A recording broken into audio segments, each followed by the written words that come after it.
क्या आपके बाल पहले से ज्यादा झड़ रहे हैं कॉम करते समय, हेयर वॉश करते समय, या फिर पीलों में आपको बहुत सारे बाल दिखाई देते हैं? लेकिन यहाँ सबसे इम्पोर्टेंट सवाल यह है कि क्या हेयर फॉल का रीजन एक ही होता है? मैं कहूंगी नहीं। जी हाँ, हेयर फॉल का रीजन सिर्फ एक ही नहीं होता है। सिर्फ एक रीजन की वजह से हेयर फॉल नहीं होते। कई लोगों में यह प्रॉब्लम स्कैल्प की वजह से होती है, तो कई लोगों में हेयर ऑलरेडी बहुत वीक होते हैं, बहुत पतले होते हैं। कई लोग बहुत ही गलत परसेंटेज के प्रोडक्ट यूज कर लेते हैं। कई बार हमारी बहुत हैवी मेडिसिन चलती है जिसकी वजह से भी हमारे हेयर फॉल होने स्टार्ट हो जाते हैं। ऐसे बहुत से रीजन है जिसकी वजह से हेयर फॉल होता है।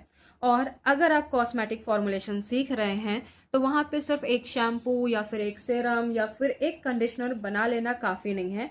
आपको सबसे पहले समझना होगा कि हेयर फॉल हो क्यों रहा है, और जो आप फॉर्मुलेशन बना रहे हैं वो प्रोडक्ट किस प्रॉब्लम को टारगेट कर रहा है, ये समझना बहुत जरूरी है। तो आज हम शुरू कर रहे हैं अपनी complete hair fall and scalp care formulation series, जहां पे हम आपको सिखाने वाले हैं बहुत ही इंपॉर्टेंट हेयर से रिलेटेड प्रोडक्ट, जैसे कि हेयर फॉल होता क्यों है, हेयर फॉल स्ट्रक्चर या फिर हेयर फॉलिकल क्या होते हैं, हेयर फॉल की रीजन क्या क्या हो सकते हैं, हेयर फॉल के टाइप्स क्या क्या हो सकते हैं, या फिर हेयर फॉल या फिर हेयर ब्रैकेज क्या होते हैं, आपके हेल्दी स्कैल्प का रोल क्या होता है हेयर को स्ट्रॉन्ग करने के लिए, और जब आप कॉस्मेटिक फॉर्मुलेशन करते हैं तो वहां पे आप क्या क्या मिस्टेक करते हैं जिससे आपका प्रोडक्ट प्रॉपर रिजल्ट नहीं देता है। ये सारी चीजों के ऊपर हम बात करेंगे एंड देन फिर हम प्रोडक्ट फॉर्मुलेट भी करने वाले हैं।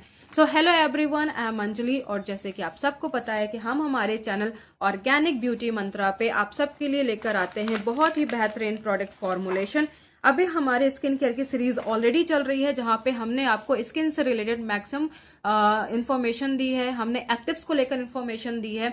इनफैक्ट अगर आपके स्किन में प्रॉब्लम है, पिंपल्स, एक्ने, उससे रिलेटेड हमने सारी इंफॉर्मेशन दी है।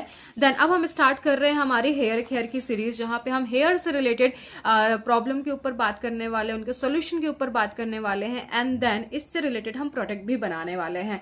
तो अगर अभी तक आपने हमारे चैनल को सब्सक्राइब नहीं किया है तो चैनल को सब्सक्राइब करें एंड बेल आइकन को जरूर हिट करें हमारे सभी वीडियोस के लिए। एंड अगर मैं इस बुक की बात करूं तो इस बुक में आपको मिलते हैं स्किन, हेयर, बॉडी से रिलेटेड बहुत सारे इंफॉर्मेशन एंड साथ ही साथ फॉर्मुलेशन। जी हाँ, यहाँ पे हम डिटेल में समझेंगे, बेसिक से समझेंगे कि हेयर फॉल होता क्यों है, इसके रीजन कौन कौन से होते हैं, प्लस शैम्पू के फॉर्मुलेशन, कंडीशनर के फॉर्मुलेशन, ये सारी चीजों को हम समझने वाले हैं। तो चलिए स्टार्ट करते हैं आज की क्लास की हेयर फॉल होते क्यों। समझते हैं कि हेयर फॉल होते क्यों हैं।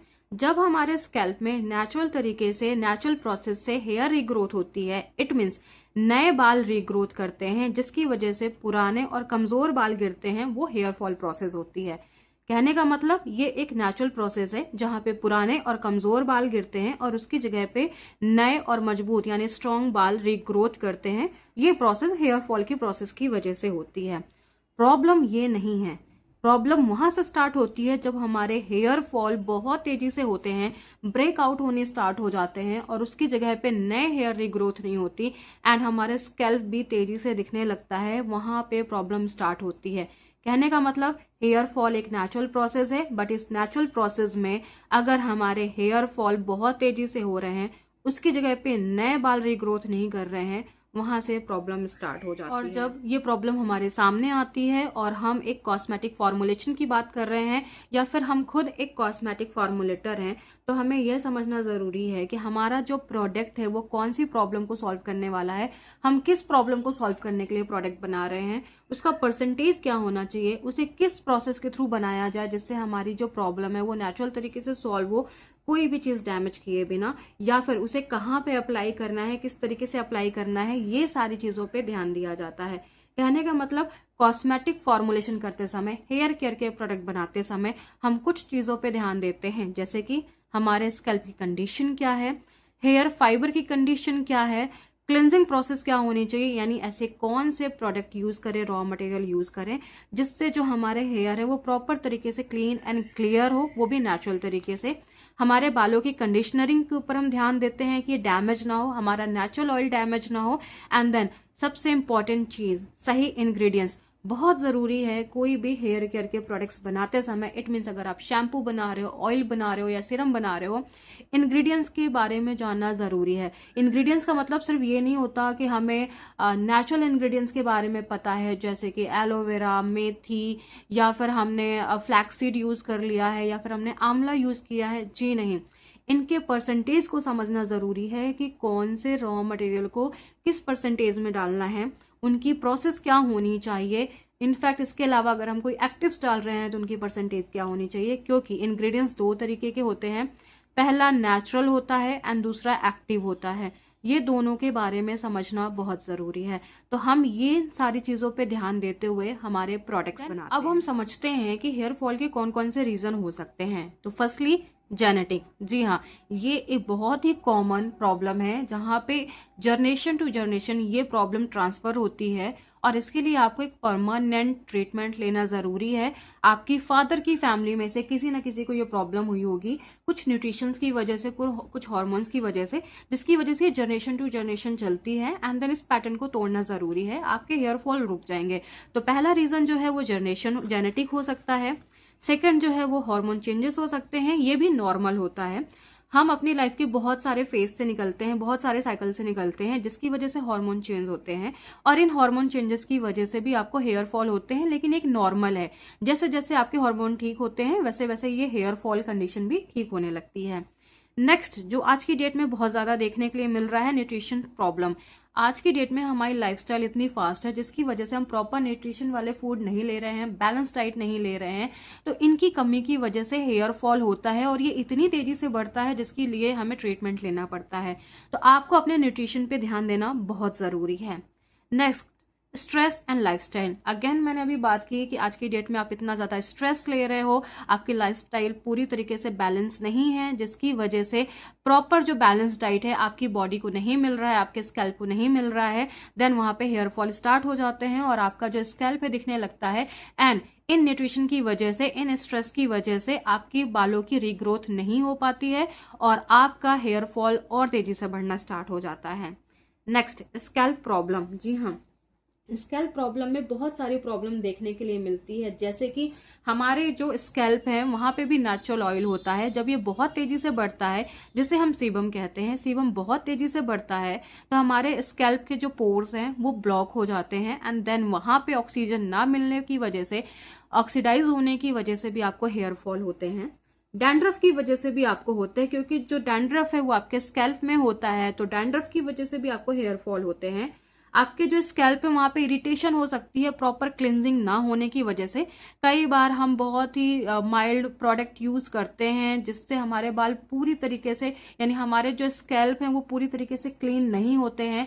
डर्ट, इम्प्यूरिटीज, एक्सेस ऑयल, बहुत सारी चीजें हमारे बाल डेली झेलते हैं। तो ये प्रॉपर क्लीन ना होने की वजह से इरिटेशन स्टार्ट हो जाती है, क्योंकि वहां पे बैक्टीरिया होती है, डर्ट होती है, इम्प्यूरिटीज होती है। तो इरिटेशन होने की वजह से भी आपका जो स्कैल्प है वो पूरी तरीके से डर्टी होता है एंड हेयर फॉल की प्रॉब्लम स्टार्ट हो जाती है। एंड देन कई बार गलत तरीके से जो हम प्रोडक्ट यूज करते हैं, हमें नहीं पता होता कि सही केमिकल क्या है, उनका परसेंटेज क्या है, या हमारे बालों की प्रॉब्लम क्या है। हम गलत तरीके से जब प्रोडक्ट यूज करते हैं तो वहां पे जो हमारे स्कैल्प है वो इरिटेट होते हैं, and then yes of course वहां पे हेयर फॉल स्टार्ट हो जाता है। तो हेयर स्कैल्प प्रॉब्लम की वजह से भी हेयर फॉल होता है। एंड देन अगर मैं बात करूं हेयर डैमेज एंड ब्रेकेज की, तो यस, जब हम बहुत हाईली हीट वाले प्रोडक्ट्स यूज करते हैं तो वहां पे हमारे जो बाल हैं वो डैमेज होने स्टार्ट हो जाते हैं। हाईली केमिकल ट्रीटमेंट हम लेते हैं तो डैमेज होने स्टार्ट हो जाते हैं। अगर मैं बात करूं बहुत जल्दी जल्दी हम अपने बालों पे कलर कर रहे हैं, इसकी वजह से भी हमारे बाल डैमेज होते हैं। अगर मैं बात करूं बहुत रफ तरीके से हम अपने बालों को हैंडल कर रहे हैं तो वहां पे भी हमारे जो बाल हैं वो डैमेज होने स्टार्ट हो जाते हैं। और कई बार हैवी मेडिसिन की वजह से भी हमारे बाल डैमेज होने स्टार्ट हो जाते हैं। तो ये कुछ रीजन है जिनकी वजह से हेयर फॉल बहुत तेजी से बढ़ता है। बट इन रीजन के थ्रू जो हेयर फॉल हो रहे हैं उन्हें हम ठीक कर सकते हैं अगर हमें प्रॉपर पता है कि कौन से इंग्रेडिएंट से कौन सी प्रॉब्लम सॉल्व की जा सकती है। जो सबसे बड़ी प्रॉब्लम होती है वो स्कैल्प से रिलेटेड है। अगर आपने स्कैल्प से रिलेटेड प्रॉब्लम को समझ लिया है कि प्रॉब्लम क्या है हमारे स्कैल्प में, जिसकी वजह से हमारा हेयर फॉल बहुत तेजी से हो रहा है, रीग्रोथ नहीं हो रहा है, तो आप बहुत बेहतरीन तरीके से प्रोडक्ट बना सकते हैं, जैसे कि शैम्पू बना सकते हो, कंडीशनर बना सकते हो, उससे रिलेटेड आप टोनर हो गया, सीरम हो गया, और भी बहुत सारे प्रोडक्ट आप बना सकते हैं। इनफैक्ट अगर आपने इसको समझ लिया तो आप ये भी लोगों को बता सकते हैं कि इन्हें अप्लाई कहाँ करना है और कब करना है। इट मीन्स सीरम कैसे अप्लाई करना है और कब करना है, कंडीशनर कैसे अप्लाई करना है। कई बार हमें नहीं पता होता कि हमें हमारे प्रोडक्ट को लेंथ में अप्लाई करना है या फिर स्कैल्प में अप्लाई करना है। तो स्कैल्प की प्रॉब्लम को समझना जरूरी है। तो हम जो हमारी नेक्स्ट क्लास है वहां पे स्कैल्प से रिलेटेड सारी चीजों को समझेंगे और इसी से रिलेटेड हम प्रोडक्ट बनाएंगे जो कि बहुत ही प्रोफेशनल और कॉमर्शियल फॉर्मुलेशन होगा। सिर्फ शैम्पू, सिर्फ कंडीशनर नहीं सीखेंगे, बहुत सारी चीजें ट्रीटमेंट के फॉर्म पे सीखेंगे। जैसे कि हेयर फॉल को कंट्रोल करने के लिए स्कैल्प सीरम हम सीखने वाले हैं जो कि आपके स्कैल्प को क्लीन करेगा या स्ट्रॉन्ग करेगा, उससे रिलेटेड हम सीरम बनाना सीखेंगे। हम स्कैल्प टॉनिक बनाएंगे जिसे आप टोनर भी अपनी लैंग्वेज में कह सकते हैं। हम हेयर रिग्रोथ करने के लिए बहुत ही बेहतरीन हम प्रोडक्ट्स बनाने वाले हैं जहां पे आपको बहुत बेहतरीन रिजल्ट मिलेंगे। एंटी डैंड्रफ शैम्पू फॉर्मुलेशन हम सीखेंगे। हेयर फॉल को कंट्रोल करने के लिए शैम्पू हम सीखेंगे। देन इसके अलावा अगर हम बात करें तो बालों को रिपेयर और साथ ही साथ हील करने के लिए, आपके स्कैल्प को हील करने के लिए हम पैक बनाना सीखेंगे एंड स्कैल्प को डिटॉक्स करने के लिए शैम्पू बनाना सीखेंगे। ऐसे बहुत सारे प्रोडक्ट फॉर्मुलेशन है। ये तो मैंने कुछ मेन आपको फॉर्मुलेशन बताए हैं जो कि आपको बहुत अच्छे रिजल्ट देने वाले हैं। इसके अलावा बहुत सारे प्रोडक्ट हैं जो यहाँ पे हम बनाना सीखेंगे। अब हम बात कर लेते हैं कुछ कॉमन मिस्टेक के ऊपर जो लोग ज्यादातर करते हैं। तो पहले मिस्टेक ये है कि हमारे जो हेयर फॉल होते हैं हम हर एक हेयर फॉल को सेम समझते हैं और हर एक हेयर फॉल के लिए एक ही प्रोडक्ट बनाते हैं, यानी एक ही फॉर्मुलेशन के थ्रू हम प्रोडक्ट्स बनाते हैं। फॉर्मुलेशन एक नहीं होता है, हर एक हेयर फॉल के रीजन अलग अलग होते हैं। तो उससे रिलेटेड जो प्रोडक्ट आप बना रहे हो वो भी अलग अलग फॉर्मुलेशन के थ्रू बनाया जाता है। तो आपको हेयर फॉल की प्रॉब्लम समझनी होगी, यानी रीजन समझना होगा, और उसी से रिलेटेड आपको फॉर्मुलेशन रेडी करने पड़ेंगे और प्रोडक्ट फॉर्मुलेट करना पड़ेगा। इससे भी बड़ी मिस्टेक यानी सेकंड मिस्टेक लोग करते हैं, बहुत सारे एक्टिव्स को एक साथ ऐड कर देते हैं। बहुत सारे लोगों को हमने देखा है कि जब आप शैम्पू बनाते हैं या कोई भी हेयर केयर के प्रोडक्ट्स बनाते हैं तो आपको रॉ मटेरियल के बारे में नॉलेज तो होती है, पर प्रॉपर नॉलेज ना होने की वजह से, सही नॉलेज ना होने की वजह से हम सोचते हैं कि बहुत सारे एक्टिव्स हम डाल देंगे और हमें मल्टीपल रिजल्ट मिल जाएंगे। तो जी नहीं, आप अगर मल्टीपल एक्टिव्स डालोगे तो आपके बाल जो है हेयर फॉल रोकने की बजाय और ज्यादा हेयर फॉल होने स्टार्ट हो जाएगी, क्योंकि इनकी जो तासीर होती है बहुत अलग अलग होती है, इनका पीएच बहुत अलग अलग होता है।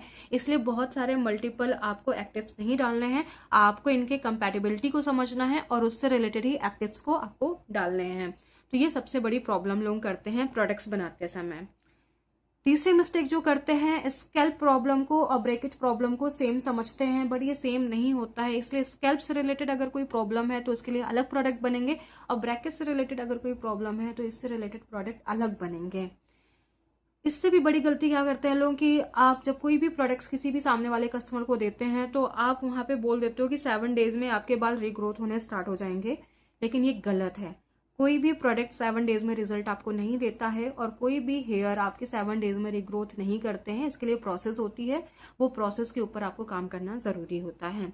नेक्स्ट, जब आप कोई भी प्रोडक्ट बनाते हैं, यानी बहुत सारे फॉर्मुलेटर कुछ गलतियां करते हैं जहां पे वो प्रिजर्वेटिव को ध्यान नहीं देते हैं, पीएच के ऊपर काम नहीं करते हैं, एंड जैसे अभी मैंने कहा कि कंपैटिबिलिटी के ऊपर काम नहीं करते हैं कि कौन सा रॉ मटेरियल या कौन सा नेचुरल इंग्रेडिएंट्स कौन से एक्टिव इंग्रेडिएंट्स के साथ मिक्स मैच होगा, इसके ऊपर ध्यान नहीं देते हैं, इसे पूरी तरीके से इग्नोर करते हैं, एंड देन आपका जो प्रोडक्ट रेडी होता है वो प्रॉपर रिजल्ट नहीं देता है। तो ये सारी चीजों पे आपको ध्यान देना जरूरी है। अगर आप ये मिस्टेक कर रहे हैं तो आप फाइंड करो कि आप कौन सी गलतियां कर रहे हो और इससे रिलेटेड आप अपने प्रॉब्लम को सॉल्व करो एंड देन प्रोडक्ट बनाना स्टार्ट करें। आज हमने समझा कि हेयर फॉल सिर्फ एक प्रॉब्लम नहीं है, इसके पीछे अलग अलग रीजन हो सकते हैं, कई बार स्कैल्प की वजह से और कई बार बहुत सारे रीजन जो अभी हमने बताए उनकी वजह से भी हो सकता है। लेकिन अब सबसे इंपॉर्टेंट सवाल है, हमारे बाल एक्चुअल ग्रो कैसे करते हैं, उनकी रीग्रोथ कैसे होती है, फॉलिकल अंदर क्या होता है, या फिर अगर मैं बात करूं तो एक कोलेजन वहां पे कैसे काम करता है, ये सारी चीजों के ऊपर हम बात करेंगे। सो हमारी नेक्स्ट क्लास में हम डिटेलिंग में समझेंगे कि हेयर रिग्रोथ कैसे होती है और उसके लिए कौन कौन से आप इंग्रेडिएंट्स को ऐड कर सकते हैं, वो चाहे वो नेचुरल इंग्रेडिएंट्स हो या फिर एक्टिव फॉर्मुलेशन सीख रहे हैं और हेयर केयर के प्रोडक्ट को प्रोफेशनल तरीके से बनाना चाहते हैं, फॉर्मुलेट करना चाहते हैं, तो इस पूरी सीरीज को फॉलो करें, क्योंकि यहाँ पे हम आपको बेसिक से लेकर एडवांस तक हेयर से रिलेटेड प्रॉब्लम, उनसे रिलेटेड रीजन और उनसे related natural ingredients, active ingredients और साथ ही साथ फॉर्मुलेशन, हर एक के ऊपर हम बातें करने वाले हैं बहुत ही बेहतरीन तरीके से, बेसिक तरीके से, एडवांस फॉर्म पे। तो चलिए मिलते हैं हमारी नेक्स्ट क्लास में, जहां पे हम इस टॉपिक को आगे लेकर जाएंगे और इससे रिलेटेड नेक्स्ट प्रॉब्लम को और उससे रिलेटेड सॉल्यूशन को हम समझेंगे। तो मिलते हैं हमारी नेक्स्ट क्लास में। Bye bye.